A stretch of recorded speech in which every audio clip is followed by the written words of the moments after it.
ओम शांति। आइए सुनते हैं प्यारे बाप दादा की 23 जुलाई 2023 की अव्यक्त मुरली के मधुर महावाक्य। मुरली की हेडलाइन, सर्व प्राप्ति संपन्न आत्मा की निशानी संतुष्टता और प्रसन्नता।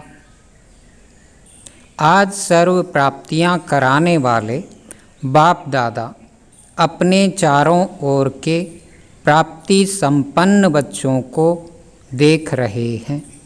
सर्व प्राप्तियों के दाता संपन्न और संपूर्ण बाप के बच्चे हैं, तो हर एक बच्चे को बाप ने सर्व प्राप्तियों का वर्षा दिया है। ऐसे नहीं किसको 10 दिया हो, किसको 20 दिया हो, सभी बच्चों को सर्व प्राप्तियों का अधिकार दिया है। सभी बच्चे फुल वर्षे के अधिकारी हैं। तो बाप दादा देख रहे हैं कि हर एक अधिकारी बच्चों ने अपने में प्राप्तियों का अधिकार कितना प्राप्त किया है। बाप ने सर्व दिया है। बाप को सर्वशक्तिमान व संपन्न सागर कहते हैं, लेकिन बच्चों ने उन प्राप्तियों को कहाँ तक अपना बनाया है। बाप का दिया हुआ वर्षा जब अपना बना लेते हैं तो जितना अपना बनाते हैं उतना नशा और खुशी रहती है। मेरा खजाना है, दिया बाप ने, लेकिन अपने में धारण कर अपना बना लिया तो क्या देखा कि अपना बनाने में नंबरवार हो गए हैं। बाप ने नंबर नहीं बनाए हैं, लेकिन अपने अपने धारणा की यथाशक्ति ने नंबरवार बना दिया है। संपूर्ण अधिकार व सर्व प्राप्तियों से संपन्न आत्मा जो सदा अमृत वेले से रात तक प्राप्तियों के नशे व अनुभव में रहती है, उनकी निशानी क्या होगी? प्राप्तियों की निशानी है संतुष्टता।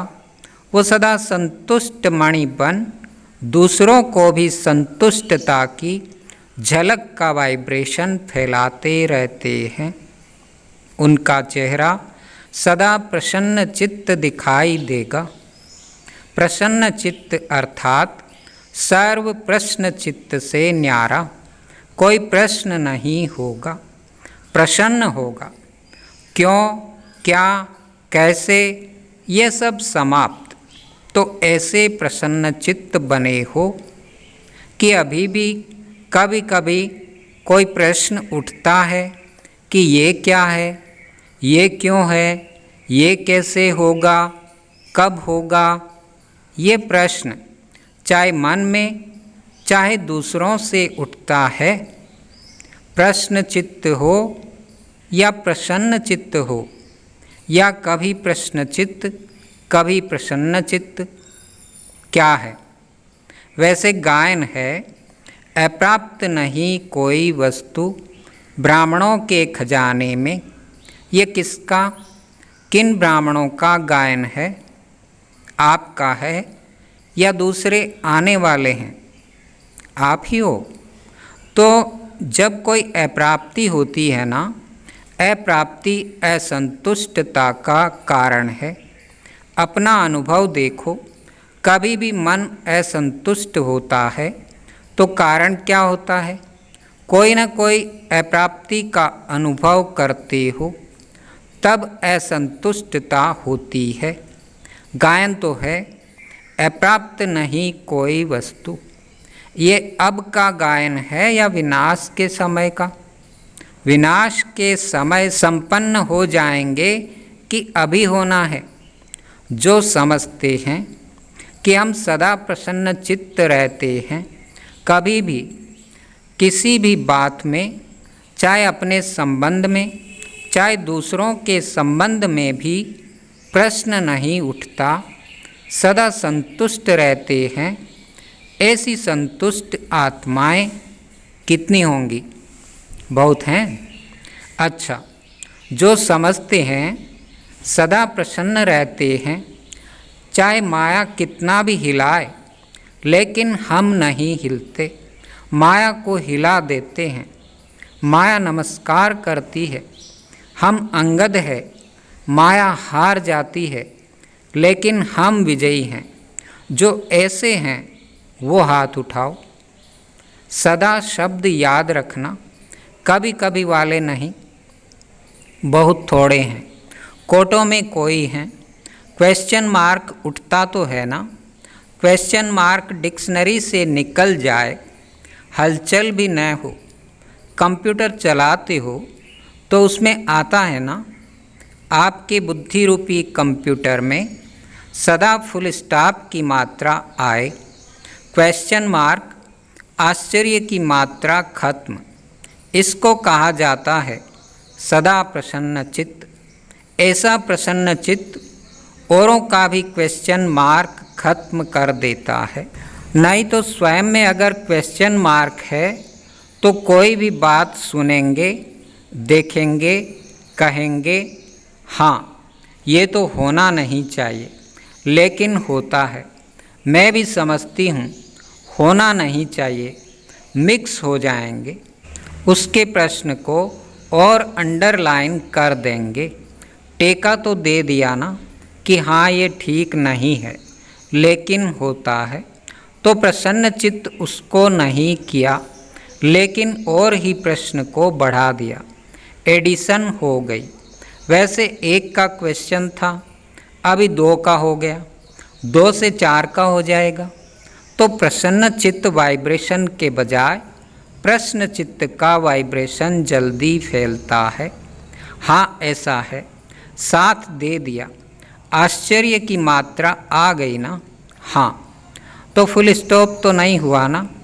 चाहे अपने प्रति भी, ये मेरे से होना नहीं चाहिए, ये मेरे को मिलना चाहिए, ये दूसरों को नहीं होना चाहिए, तो ये चाहिए प्रश्न चित्त बना देती है, प्रसन्न चित्त नहीं। तो सभी का लक्ष्य क्या है? संतुष्ट प्रसन्न चित्त। जिसका प्रसन्न चित्त होता है उसके मन बुद्धि के व्यर्थ की गति फास्ट नहीं होगी। सदा निर्मल निर्माण होने के कारण सभी को अपने प्रसन्न चित्त की छाया में शीतलता देंगे। कैसा भी आग समान जला हुआ, बहुत गर्म दिमाग का हो, लेकिन प्रसन्न चित्त के वाइब्रेशन की छाया में शीतल हो जाएगा। कमजोरी क्या आती है? वैसे ठीक चलते हो, अपने रीति से अच्छे चलते हो, लेकिन जब संबंध संपर्क में आते हो तो दूसरे की कमजोरी देखते सुनते, वर्णन करते प्रभाव में आ जाते हो। फिर कहते हो कि इसने ऐसा किया ना, इसीलिए मेरे से भी हो गया। इसने कहा तभी मैंने कहा, उसने 50 बारी कहा, मैंने 1 बारी कहा। फिर बाप के आगे भी बहुत मीठी मीठी बातें रखते हैं। कहते हैं बाबा आप समझो ना, इतना सहन कहाँ तक करेंगे? फिर भी पुरुषार्थी है ना, तो थोड़ा तो आएगा ना। बाप को भी समझाने लगते हैं। यहाँ जो निमित्त हैं उन्हों को बहुत कथाएं सुनाते हैं, ऐसा था ना, ऐसा था ना, ऐसा था ना, ऐसे ऐसे की माला जपते हैं। बाप दादा सदा इशारा देते हैं कि ऐसी बातें 2 अक्षर में वर्णन करो, लंबा वर्णन नहीं करो, क्योंकि ये व्यर्थ बातें बहुत चटपटी होती हैं, मज़ेदार लगती हैं। जैसे खाने में भी खट्टी मीठी चीज़ हो तो अच्छी लगेगी ना, और फीकी शादी हो तो कहेंगे ये तो खाते ही रहते हैं। तो व्यर्थ बातें, व्यर्थ चिंतन सुनना, बोलना और करना, इसमें चलते चलते इंटरेस्ट बढ़ जाता है। फिर सोचते हैं मैं तो नहीं चाहती थी, लेकिन उसने सुनाया ना, तो मैंने कहा कि अच्छा उसका सुन लें, दिल खाली कर दें, उसकी तो दिल खाली हुई और आपने दिल भर ली। वो थोड़ा थोड़ा दिल में भरते भरते फिर संस्कार बन जाता है, और जब संस्कार बन जाता है तो महसूस ही नहीं होता कि ये रांग है। ये व्यर्थ संस्कार बुद्धि के निर्णय को खत्म कर देता है। इसलिए सबसे सहज सदा संतुष्ट रहने की विधि है सदा अपने सामने कोई न कोई विशेष प्राप्ति को रखो, क्योंकि प्राप्ति भूलती नहीं है। ज्ञान की पॉइंट्स भूल सकती हैं, लेकिन कोई भी प्राप्ति भूलती नहीं है। बाप से क्या क्या मिला, कितना मिला, वैरायटी पसंद आती है ना, एक जैसा पसंद नहीं होता। तो आप अपने प्राप्तियों को देखो। ज्ञान के खजाने की प्राप्ति कितनी है, योग से शक्तियों की प्राप्ति कितनी है, दिव्य गुणों की प्राप्तियाँ कितनी हैं, प्रैक्टिकल नशे में खुशी में रहने की प्राप्तियाँ कितनी है। बहुत लिस्ट है ना। पहले भी सुनाया था कि कभी कोई गुण की प्राप्ति को सामने रखते हुए संतुष्ट रहो, क्योंकि एक भी गुण भी अपनाया तो जैसे विकारों का आपस में बहुत गहरा संबंध है। अगर बाहर के रूप में इमर्ज रीति से क्रोध है, लेकिन आंतरिक चेक करो तो क्रोध के साथ लोभ अहंकार होता ही है। ये सब आपस में साथी हैं। कोई इमर्ज रूप में होते हैं, कोई मर्ज रूप में होते हैं। तो गुण भी जो हैं उनों का भी आपस में संबंध है।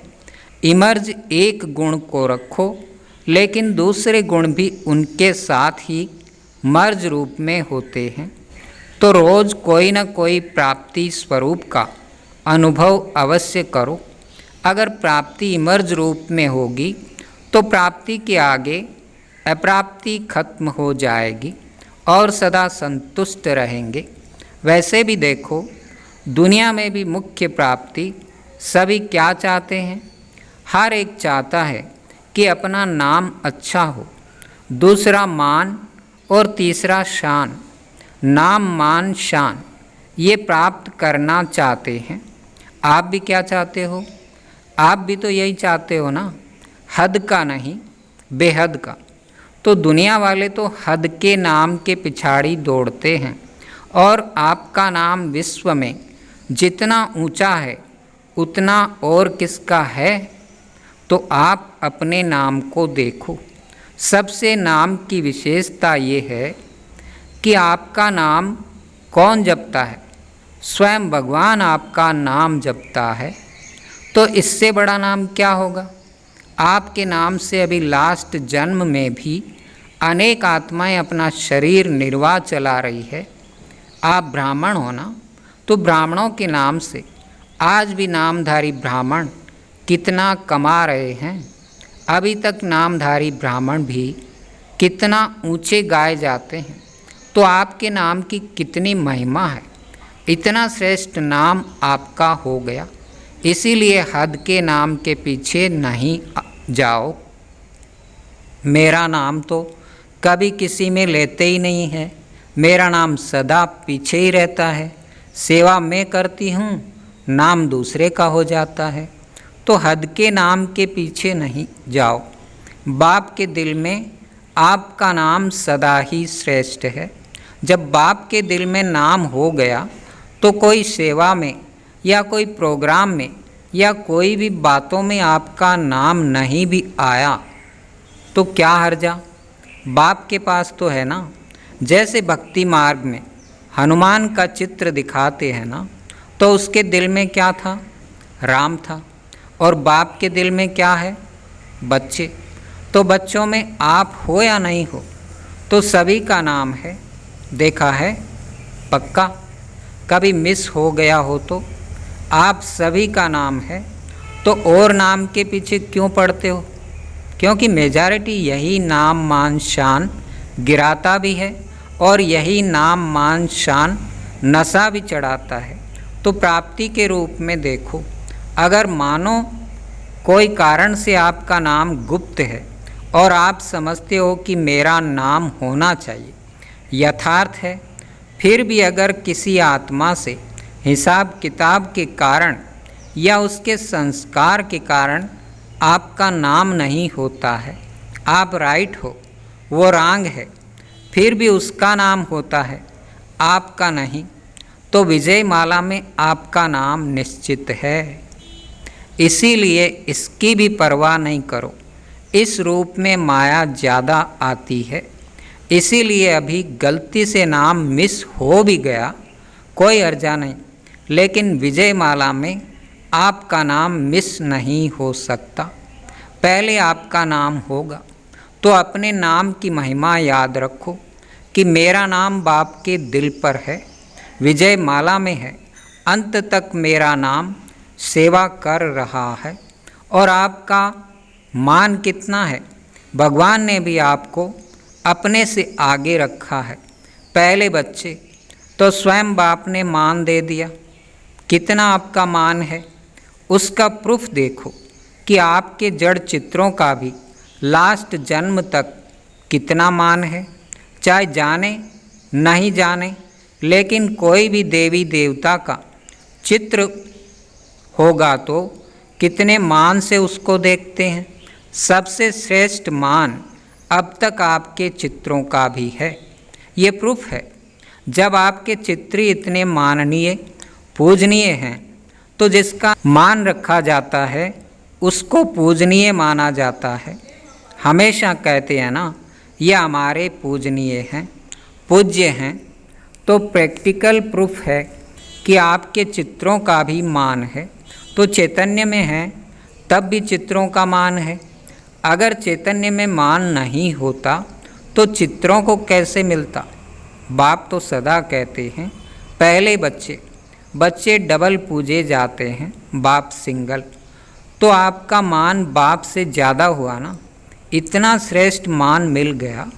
तो जब भी कोई हद के मान की बात आए तो सोचना कि आत्माओं का मान क्या करेगा। जब परम आत्मा का मान मिल गया, ऐसे नहीं सोचो कि हम इतना कुछ करते हैं फिर भी मान नहीं देते, पूछते ही नहीं हैं। ये सोचना व्यर्थ है, क्योंकि जितना आप हद के मान के पीछे दौड़ लगाएंगे ना, तो ये हद की कोई भी चीज़ परछाई के समान है। परछाई के पीछे पड़ने से कभी परछाई मिलती है कि और आगे बढ़ती जाती है। तो ये हद का मान, हद का नाम, ये परछाई है, ये माया के धूप में दिखाई देती है, लेकिन है कुछ भी नहीं। तो नाम भी आपको मिल गया, मान भी आपको मिला हुआ है। और शान कितना है, अपने एक एक शान को याद करो। और किसने शान में बिठाया, बाप ने बिठाया। बाप के दिल तख्त नशीन है, सबसे बड़े ते बड़ी शान राज्य पद है ना। तो आपको तख्त ताज मिल गया है ना, तो परमात्मा के तख्त नशीन हैं, इससे बड़ी शान क्या है। कभी कभी निर्णय करने में एक छोटी सी गलती कर देते हो। जो रियल शान है, रूहानी शान है, वो कभी भी अभिमान की फीलिंग नहीं देगा। तो कभी कभी क्या करते हो, होता अभिमान है, लेकिन समझते हो कि ये शान तो अपना रखना चाहिए, इतना शान तो रखना चाहिए ना। शान में रहना अच्छा होता है, लेकिन शान है या अभिमान है, उसको अच्छी तरह से चेक करो। कभी कभी अभिमान को शान समझ लेते हैं और फिर निर्माण नहीं होते हैं। आप अपने शान को रियल समझते हो, लेकिन दूसरे समझते हैं कि ये अभिमान है, तो थोड़ा भी कुछ कह देंगे तो आपको अपमान लगेगा। अभिमान वाले को अपमान बहुत जल्दी फील होगा। थोड़ा भी किसने हंसी में भी कुछ कह दिया तो अपमान लगेगा। ये अभिमान की निशानी है। सोचेंगे नहीं, मैं तो ऐसा हूँ नहीं, ऐसे थोड़े ही कहना चाहिए। तो निर्णय ठीक करो। उस समय निर्णय में कमी कर लेते हो, यथार्थ के बजाय मिक्स होता है और आप उसको यथार्थ समझ लेते हो। तो कहने में आता है कि ये हैं बहुत अच्छे, लेकिन बोलचाल, उठना बैठना जो है ना, वो अभिमान का लगता है। ये भी किसी ने कहा तो अपमान की फीलिंग आ जाएगी। तो स्वमान और अभिमान के अंतर को भी चेक करो। स्वमान कितना बड़ा है, शान कितनी बड़ी है। उस बेहद के नाम, मान और शान को सदा इमर्ज रखो, मर्ज नहीं, इमर्ज रखो। जैसे याद में कभी कभी अलबेलापन आ जाता है तो कहते हैं हम हैं ही बाप के, याद क्या करें। लेकिन इमर्ज संकल्प से प्राप्ति का अनुभव होता है। ऐसे ही हर धारणा में अलर्ट रहो, अलबेले नहीं बनो, क्योंकि समय समीप आ रहा है। और समय समीप क्या सूचना दे रहा है? संपन्न बनो, संपन्न बनो। तो समय की चैलेंज को देखो और सर्व प्राप्तियों से संपन्न बनो। अच्छा, चारों ओर के सदा सर्व प्राप्ति स्वरूप आत्माएं, सदा संतुष्ट, सदा प्रसन्न चित्त रहने वाली श्रेष्ठ आत्माएं, सदा स्वयं को श्रेष्ठ नाम, मान, शान के अधिकारी अनुभव करने वाली समीप आत्माएं, सदा सर्व को संतुष्टता के वाइब्रेशन की लाइट माइट देने वाले प्रसन्न चित्त आत्माओं को बाप दादा का याद, प्यार और नमस्ते। वरदान: हर सेकंड स्वयं को भरपूर अनुभव कर सदा सेफ रहने वाले स्मृति सोच समर्थ स्वरूप भव। बाप दादा द्वारा संगम युग पर जो भी खजाने मिले हैं उनसे स्वयं को सदा भरपूर रखो। जितना भरपूर उतना हलचल नहीं। भरपूर चीज़ में दूसरी कोई चीज़ आ नहीं सकती। ऐसे नहीं कह सकते कि सहन शक्ति व शांति की शक्ति नहीं है। थोड़ा क्रोध या आवेश आ जाता है, कोई दुश्मन जबरदस्ती तब आता है जब अलबेलापन है या डबल लॉक नहीं है। याद और सेवा का डबल लॉक लगा दो। स्मृति स्वरूप रहो तो समर्थ बन सदा ही सेफ रहेंगे। स्लोगन: विश्व का नव निर्माण करने के लिए अपनी स्थिति निर्माण चित्त बनाओ।